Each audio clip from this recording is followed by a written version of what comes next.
John Taylor is stapling the last bit of plastic right now. And then we're going to start taping over all of the outlets.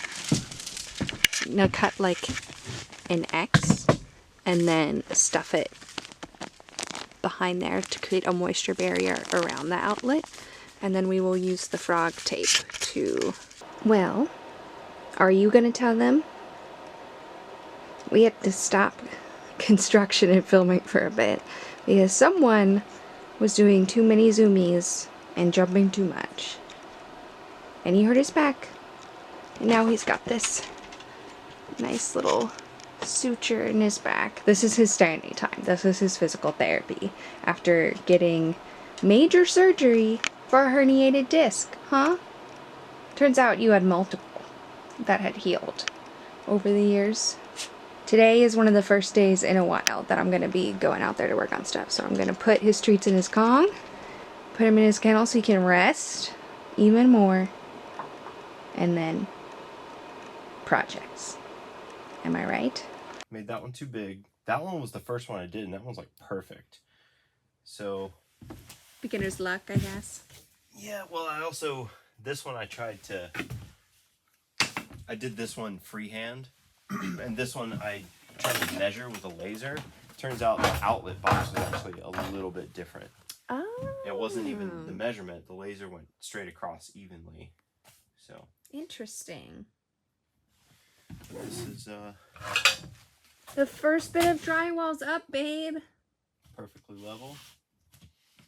These are supposed to be like friction fit against. And if you notice when you close the door, watch up here.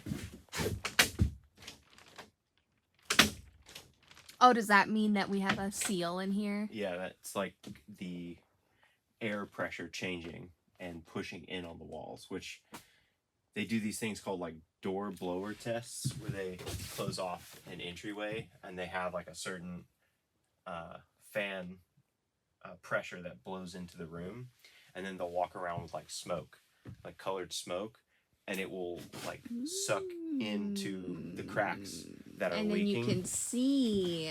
And typically, it's got an acronym. I can't remember what it's called, but it's like the air tightness of a house. And the more sealed it is, the better air exchange. That's incredible. I can even kind of feel a little air underneath from the window here, where some of the spray foam didn't take.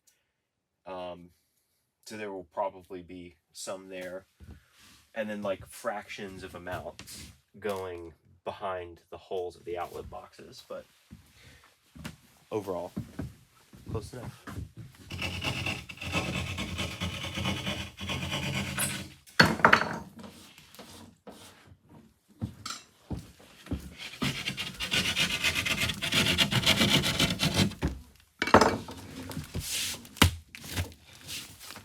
So we discovered that this tool is actually not for holding mud, it's for doing the corners.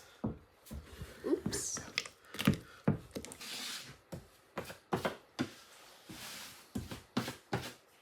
That already looks so much better.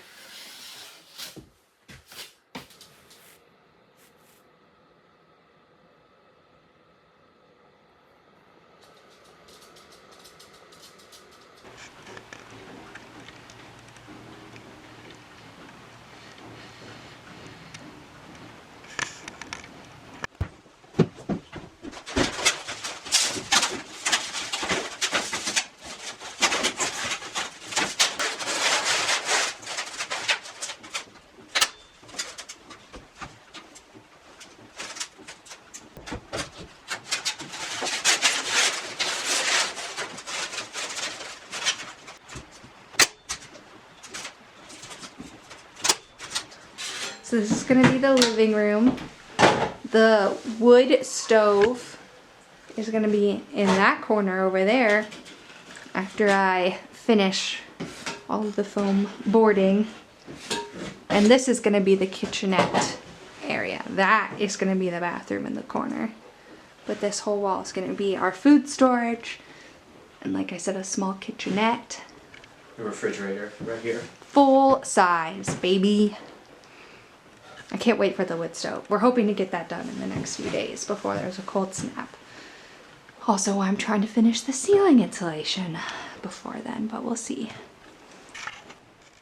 Because we have a gambrel style roof, which is just what this barn model came with, we are doing these, I believe they're called Durovent foam inserts that you staple to the ceiling, and it kind of creates that airflow. The problem is, hang on, let me get on a ladder. So you can see that little hole there with the little light coming through. That's what's creating the air circulation. And because of the way these foam boards are built, it's not going to protect those little holes. So we stapled some of the moisture barrier that usually goes over the insulation over those holes, so we could get something flexible underneath that wire without hurting it while also preserving those holes. So I'm going to finish doing the upper part of the roof on this side. Woohoo! And then that might be all I get done for today. I might throw some insulation in this bottom third area, but we'll see. We'll see. It's kind of cold in here.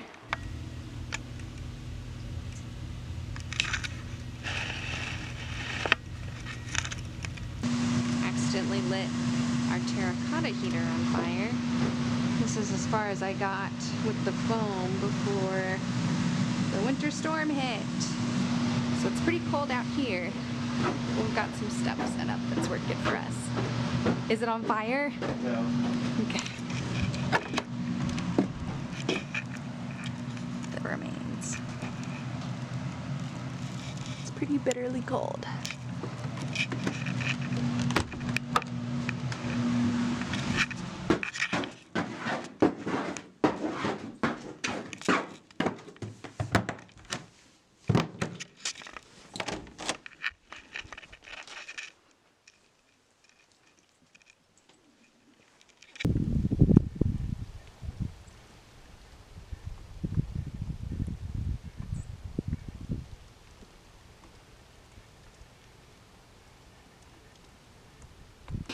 You've been busy. Yep, got those out. This is now the first one in line. And this is going to be the platform for the For the wood stove. Yep. I just had to move those two plugs. Oh yeah, they were out in the back wall. What are you doing now? Trying to figure out what screws hold the stovepipe to the stove.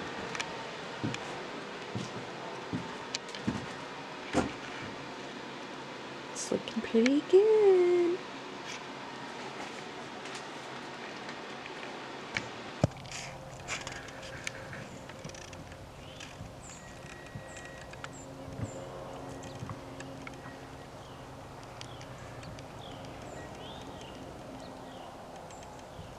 Over here where some ice broke off from the trench, you can see the layers of ice. That's like 3 inches thick, 2 inches.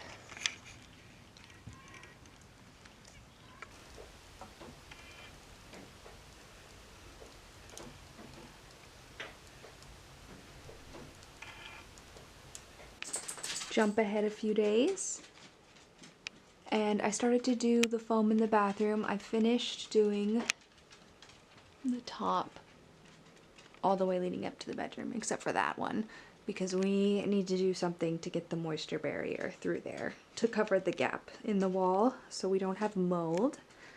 And right now I'm working on hurricane ties. John Taylor has been messing with stuff in the bathroom. He thinks he's finally figured out the placement of all the plumbing units. So he's gonna start working on that officially this afternoon, I think.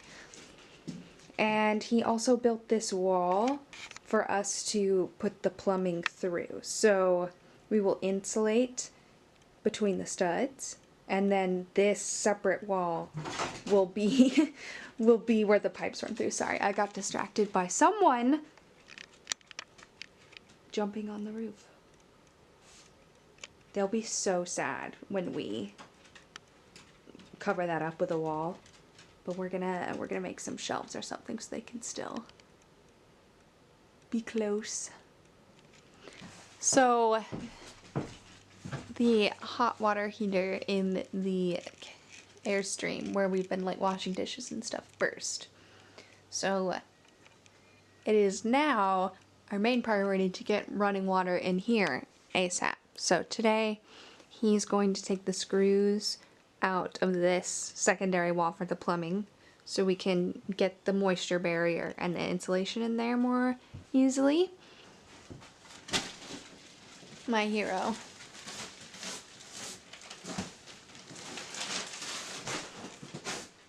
So once he finishes the electric and the plumbing, we will bring the kitchenette from the Airstream over and set it up. And then we'll bring the full-size refrigerator over. It's probably going to take us a few days, but we're getting a jump on it now. So hopefully over the weekend we can finish it. All right, John Taylor, what is it you're doing? Just getting the pieces of insulation cut to kind of go in this weird cubby back here where the wall kind of overlaps the stud bay. So kind of cutting a piece out to where that's going to fit. We tried multiple different tools, but honestly the bread knife has been the best tool that we've used. Good. There we go. Yeah, we had to build this second wall here to where we run the plumbing through it. Sometimes I guess we could go all the way up to the top and run all the venting and stuff, but we really only need one wall. So we chose the partition wall between the bathroom and the kitchen, and that's what's going to house the hot and cold lines for the kitchen sink. So we're just going to use this as the back of the countertop, where the back of the counter will rest on this little faux wall here. So we'll insulate behind it, and then all of the water lines will be inside the thermal barrier there. So that's kind of why we've got this thing here, to run water lines through. That whole wall took like 15, maybe 20 minutes. Of course, it was like not a lot of special cutting other than this section here. Yeah, And this then tight area. the one outlet there. But we're about to kind of get into the little Tetris pieces. But I don't know, I find this batch seems pretty easy to cut. Seems like there's like every other one, funny enough. I don't know, it's like one is softer, the next one is more firm.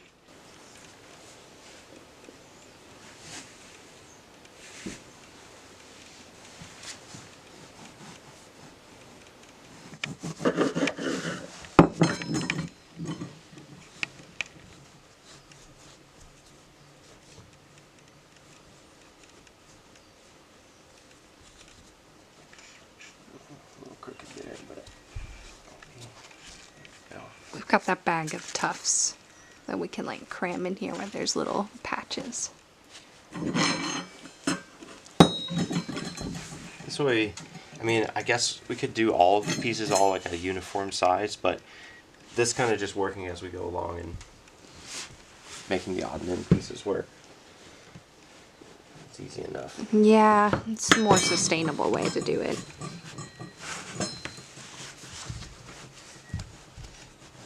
And then we'll just custom cut this one and then come back and use the leftovers for that. Yeah, just where it will like sandwich around it. It's just got like a little groove to sit in. We can work around that real quick. It's totally not the typical order of operations, that's for sure.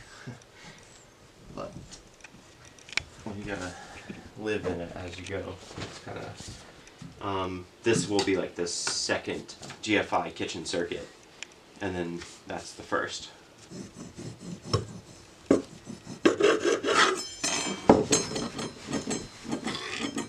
So this one, because this Romex there has a little bit of slack. I'm going to do the same thing where I cut the full piece where it can slide behind, because it's kind of an irregular length.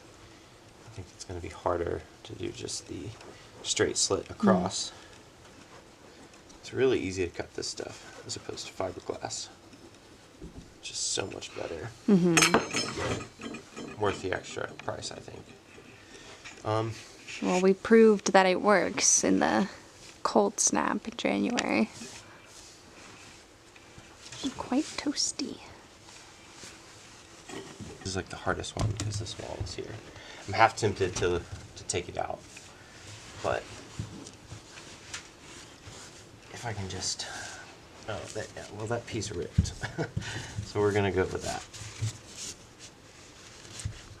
And just,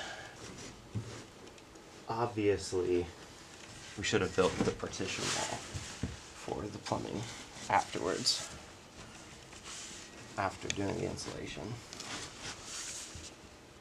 It's pretty easy to stuff the extras in there.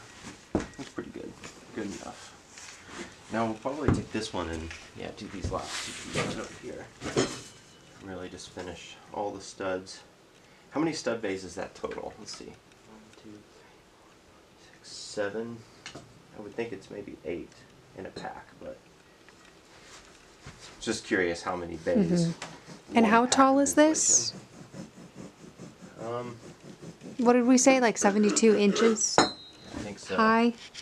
So 8 at 72 inches high and 16 inches wide. Each bay, yes. Not bad. I'm going to save that piece until I run the circuit there correctly. Okay. But that's that cut. Sounds good to me. And then we can, I think, do this one though. Yeah, we should probably do that before we do the moisture barrier then. It's easier to make the little sandwich for it. Whatever that's called. Yeah.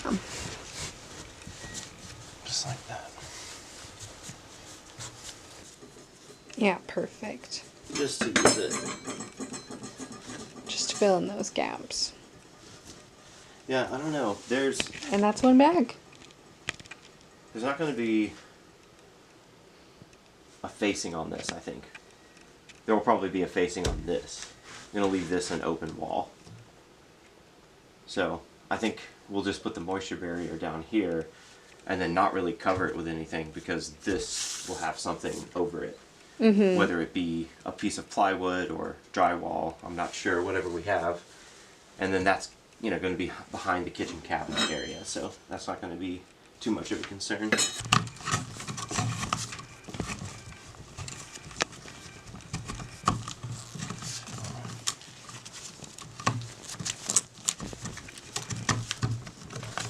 put that there for now. That way we can work around it. And then I need to... The wire has to be secured within the box of 6 inches. That's like a code requirement, so it's a good idea.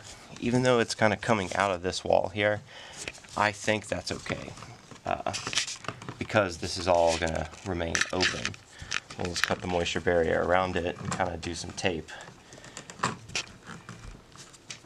This is just a unique build in that the electricity was already run.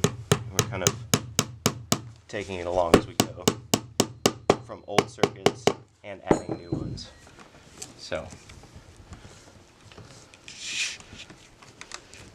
that's there. I might even put one more staple here to secure over that gap. Sometimes you just kind of gotta go as you go.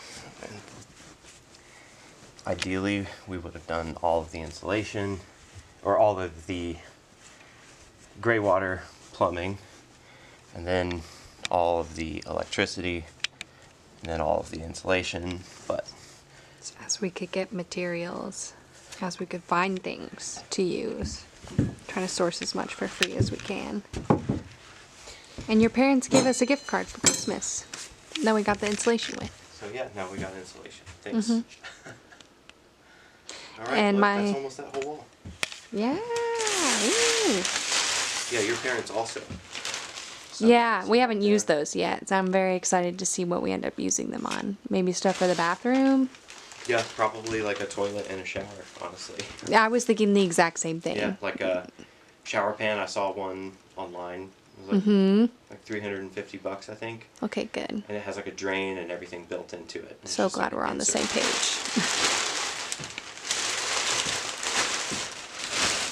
Well, that's no wasted pieces, except this right here. Here we go. This little Wow, this is way less cleanup than the bedroom. Thank goodness. We've learned things. Yay! Okay, so we are standing in the bathroom. Bow is for scale. It's gonna be pretty nice in here, I think. Shower should be here. We do have to move this light switch. Probably to the other side of the bathroom or something. To this wall maybe, once we have it fixed. This right here, John Taylor built this bathroom floor. That's gonna give us like a step up into the bathroom. But that's where we're gonna run the pipes through. And we're about to put that down. John Taylor just figured out how he wants to lay out the piping, isn't that right, babe? Yeah, finally. It got easier when we decided just to do gray water. So less to deal with there. Less fittings. A little more simple with the venting. I really honestly think it's time to start cutting these holes. I'm just trying to get like the final detailed layout. How high each drain's got to be. I'm gonna do like 18 inches to the finished drain height, so I've got to cut a length there, 2-inch, to make that center to connect. So once I get the sanitary tees set for both the kitchen and the bathroom sink, and the shower will be over here, and I made like a little X there where the drain will be, and we'll have to decide that. I saw that it came in a couple of different colors, white and black, and like slate gray. So We could be black to go with our black fixtures. yeah, I think it could be cool, but it's like $250. So, but yeah, the drain's kind of there, so it's gonna go through the floor here, and that I'm hoping I'll have enough space for the P-trap. Which Yeah, is, like in the flooring, you mean? Yeah, it should fit only just, but I may have to cut the subfloor just a little bit. We'll see. It'll come straight through here. This will be the shower. This is the kitchen sink, and then this is the exit. And just outside, I'm going to do like another turn and then put a clean out there to where if it ever like clogs up with grease or food or whatever, we can snake it from the outside and clean this whole assembly, or like go down through the kitchen or bathroom sink. I've seen that's pretty easy to do with like some stuff, but right now I just got to do the pipes in between all of these and drill a hole and double check the exit point here. I'm going to start from the outside and work back so the exit's already planned. This was all Kenobi's idea for sure. I'm just kind of doing whatever he says. Our main contractor. The venting too, that was the last thing that I had to kind of figure out how to attach to there, and I kind of want to, I'll probably exit right about here and then go straight up out the ceiling, and that will take all of the gases or any sort of buildup, let them out up there outside, but also create an air flow to where everything is attached. And I learned quite a bit about that on this project. Yeah. About the venting stuff in particular. Just having our initial idea to do the toilet with the actual flushable toilet, studying up on how to hook that up, which we decided to go a different route, but that was a pretty important part is like where the airflow is, the sizing of the pipe, how far from that source it has to be. But since this is just like sinks and a shower, it's relatively simple. And if anything, for what we're doing here with just like a cabin, 3-inch pipe might even be overkill. You could probably get away with doing 2-inch, but why not have it slightly bigger, easier to clean in the future? The only thing, we'll have to like be careful with the grease and stuff build up. That's the only thing that would clog this, but It's not like it's not what we really could a big get deal in. for us. Yeah. Okay.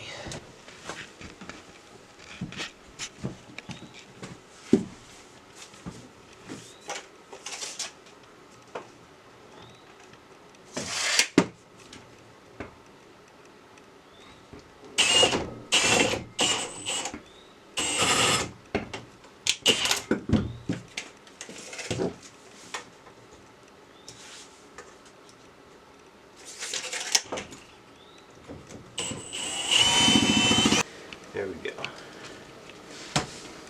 Got everything kind of fitted for the gray water stuff. I decided to go ahead and add a optional urine section for the composting toilet, to where that will go in its separate section.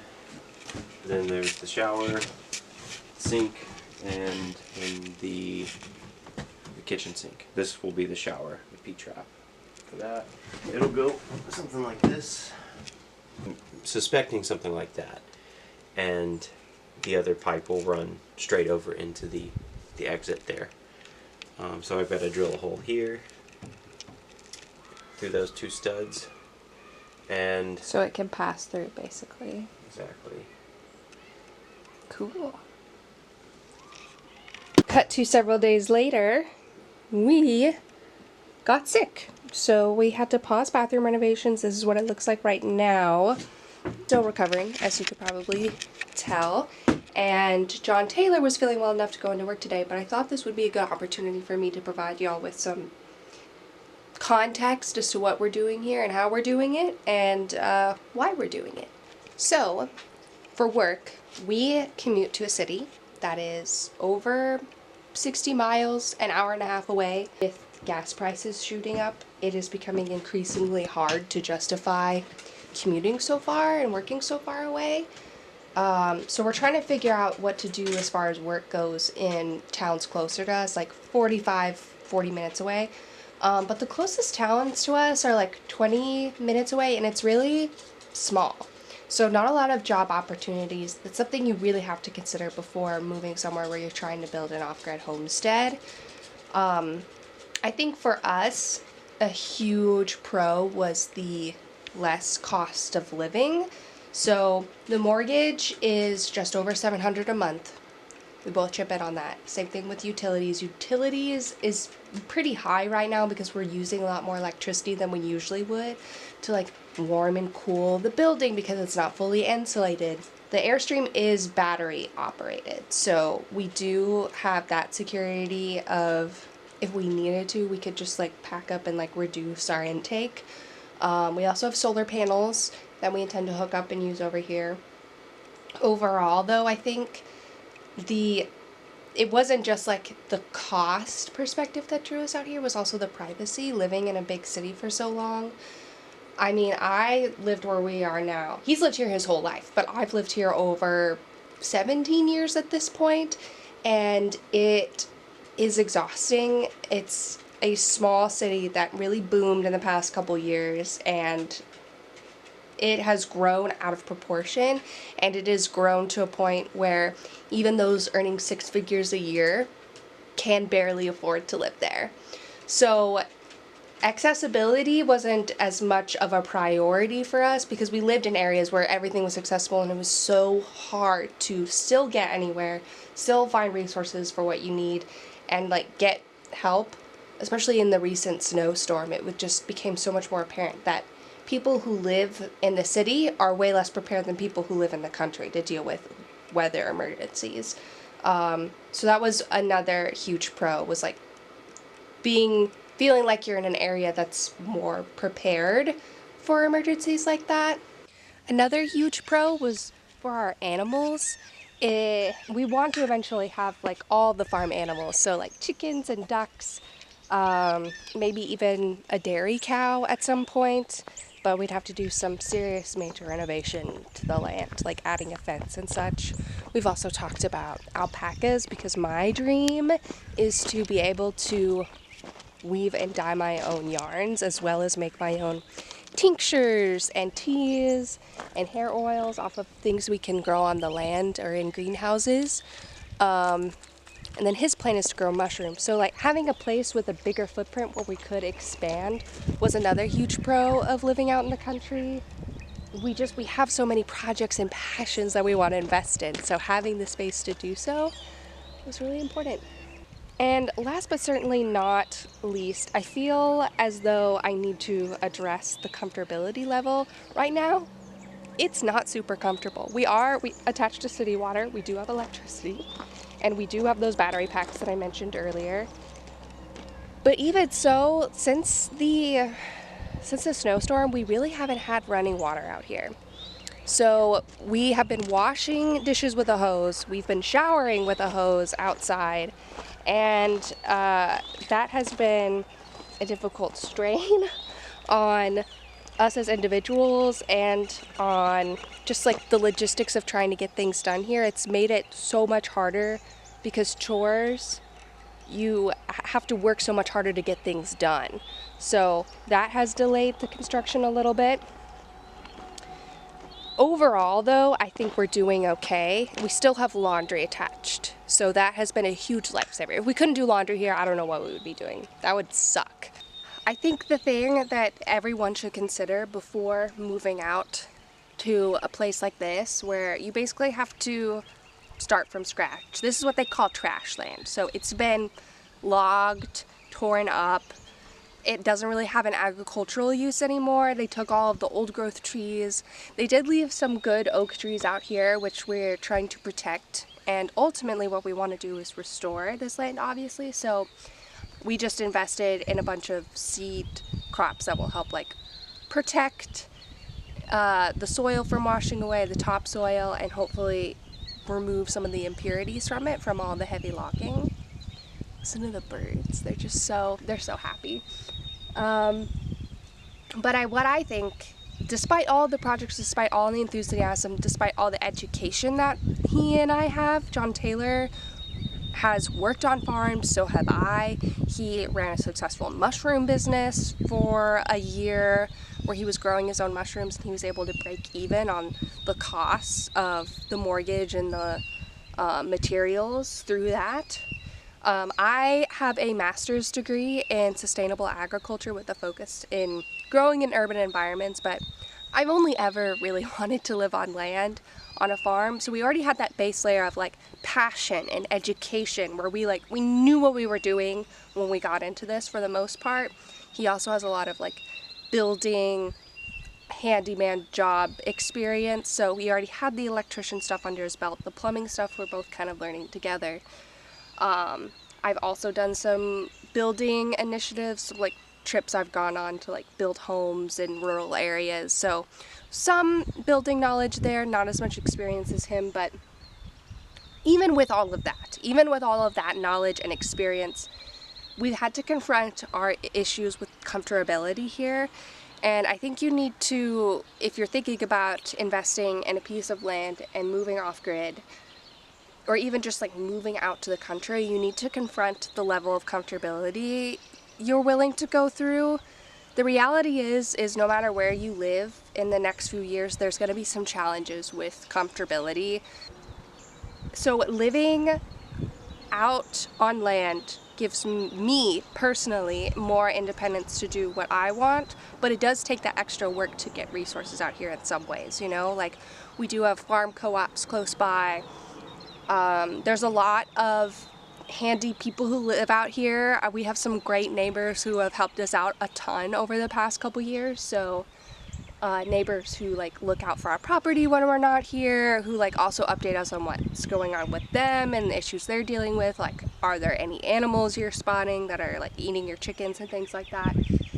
I digress. The point is that there will be times when being out here is just gonna be, it's just gonna suck. It's just gonna be uncomfortable. It's gonna be like, oh my gosh, now I have to drive an hour and 40 minutes to go hang out with my friends, and you have to make arrangements to stay somewhere if you're gonna have a late night out, or you have to like just be ready to have like a short turnaround, you know, less sleep, things like that.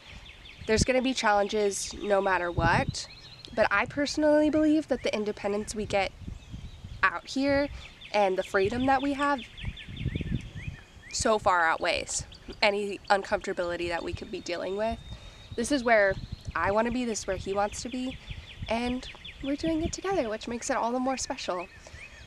I think our mutual interest in this lifestyle is what drew us together initially as friends when we started like talking and like sharing ideas and books and like inspiring each other, but our mutual passion and love for nature is ultimately one of the things that made us fall in love with each other, and it does make doing all of this easier, whether it's a best friend that you have a platonic life partnership with, or whether it's a romantic partner or a family member who's willing to go down and do this with you. Having someone who's got your back and who also has skills that maybe you don't, is willing to chip in ways that maybe you're not as well versed in, is essential as well. There's a lot on the table right now, a lot up in the air, but hopefully in the next video we'll get into our new groundwater system and how we're gonna officially have the bathroom put together.